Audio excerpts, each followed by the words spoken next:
बोलिए बोलिए। जनता से पूछ लेता हूं, हाँ। लड़के हैं, गलती हो जाती है, गैंगरेप कर दिया तो क्या फांसी चढ़ा दोगे? अगर कोई आदमी इस बात को कहेगा कि उस पार्टी को बलात्कारी पार्टी ने कही तो क्या कहे भाई? क्या कहे? ये कंचना आप ये कहा था मुलायम सिंह यादव ने। रुकिए अभी और रुकिए इनका आयोग साथ यहाँ पर तमाम लोग देखिए, मैं तमाम लोग खड़े होकर बोलेंगे भी इस बात को कि एक एक करके सब लोग बोले। डॉक्टर साहब आप कुछ कहना चाह रहे थे, मैं सुभाष जी के पास बाद में आऊंगा। आप कुछ कहना चाह रहे थे, क्या कहना चाह रहे हैं आप बताइए। मैं बस ये कहना चाह रहा था कि जिस हिसाब से उस लड़की के साथ वहाँ मेडिकल कॉलेज में इतनी बर्बरता के साथ रेप हुआ और फिर उसको मारा गया है, या जो भी इवेंट पहले हुआ, तो मुझे लगता है कि इसमें तो कोई सोचने वाला कोई मौका ही नहीं मिलना चाहिए। तुरंत के तुरंत 24 घंटे के अंदर एक्शन होना चाहिए था, जिसमें कि दीवारें तोड़ी जा रही हैं,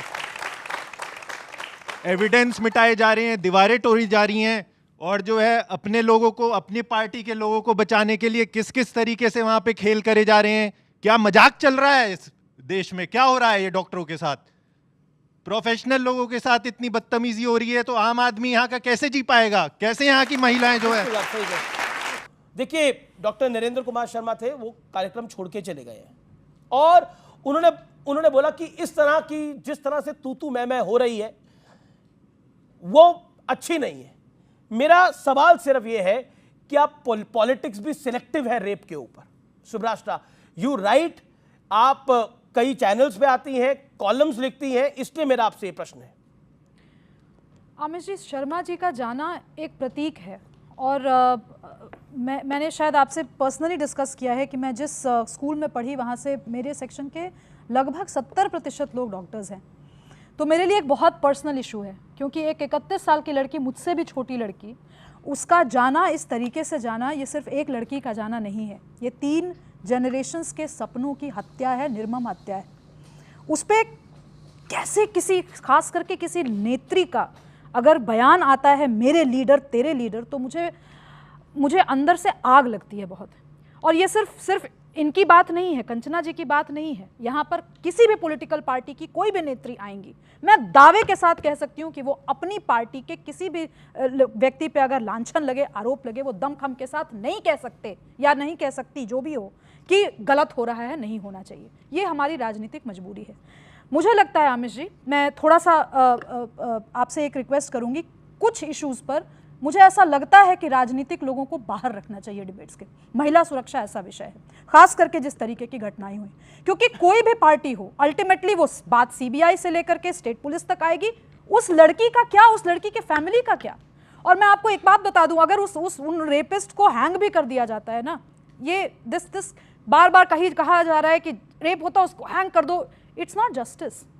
मैं बार बार कह रही हूँ, 3 जनरेशन्स के सपनों की हत्या है। ये जो डॉक्टर साहब यहाँ पे बोल रहे थे, बहुत संजीदगी से इन्होंने अपनी बात रखी, एंड आई कैन फील कोई भी डॉक्टर अगर अपना थोड़ा सा भी कूल लूज कर रहा है, आप समझिए कि उसके बरसों की ट्रेनिंग है कूल लूज, अपना कूल को नहीं लूज करने की। आप सोचिए वो किस तरीके की मानसिक यातना से गुजर रहा होगा। And at this point in time मुझे बहुत खैर अफसोस और खेद तो नहीं होता, I am very hopeless in this matter. मुझे कोई उम्मीद नहीं हमारे देश के सिस्टम से। मैं बहुत मैडम ने कहा कि आर्मी को दे देना चाहिए। अब क्या आर्मी को देंगे आमिर जी? अब मैं आपको सिलसिलेवार तरीके से अगर लेकर के चलूं, मैं पहले एक राइडर डाल देती हूं।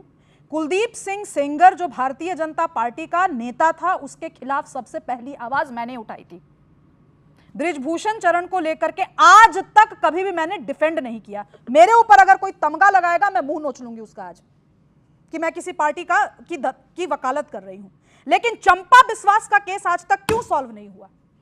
आरजेडी के नेताओं को लेकर के कथित रूप से कहा गया कि लालू यादव के नेता थे जिन्होंने एक आईएएस ऑफिसर की बीवी का सालों रेप किया, वो बीवी आज तक नहीं मिली। आप बात करते हो और ऐसे लोगों से हम उम्मीद करेंगे कि हमें जस्टिस दिलवाएंगे। ये मैं महिला नेत्रियों का बहुत सम्मान करना चाहती हूँ। जूही जी से मेरी बात हुई, जिस दिन हमारी बात हो रही थी जूही सिंह जी से, वो बिलख कर रो रही थी आमिर जी। बल्कि मैं आपसे कहूंगी कि आप उनको बिल्कुल बुलाइए, उनका पक्ष जानिए। She is very sorry for what she said. और इस तरीके की सेंसिटिविटी मैं उम्मीद करती हूं कि देश के हर विमेन लीडर में हो, कुछ इश्यूज पर जरूर हो। मैं ये नहीं कह रही कि आप सब इश्यूज पर राजनीति छोड़ करके आप कीजिए ना राजनीति, आप विमेन रिजर्वेशन पे खूब राजनीति कीजिए। महिला सुरक्षा, 31 ईयर ओल्ड मेडिकल प्रोफेशनल कितना पैसा लगता है। मैंने खुद मेडिकल एंट्रेंस एग्जाम क्लियर किया, I chose not to do it because it was a very expensive affair. बहुत मुश्किल होती है एक परिवार, और खास करके जिस बैकग्राउंड से लड़कियां जाती हैं वेस्ट बंगाल में पढ़ने, और इट्स अ ह्यूज थिंग। लोग खेत बेच बेच करके लड़कियों को पढ़ाते हैं, suddenly you know that she was gang raped. और इट्स बिजार कि इसके बाद हम कह रहे हैं सीबीआई पे। विवेक जी, विथ ऑल ड्यू रिस्पेक्ट, कल मैं आपको आज ही मैंने खुद राजनीति से मैं संबंध रखती हूँ, उसका जो स्ट्रेटेजिक पार्ट है, कैंपेन पार्ट है, उससे मैं आपको आज कह सकती हूँ कि इसके बाद क्या होगा। जैसे ही मामला सीबीआई के पास जाएगा, INDI alliance including Mamata Banerjee बार बार सीबीआई पे ठीकरा फोड़ेंगे, कहेंगे मोदी जी ने कुछ नहीं किया। इससे उस लड़की का कोई लेना देना नहीं है, लेकिन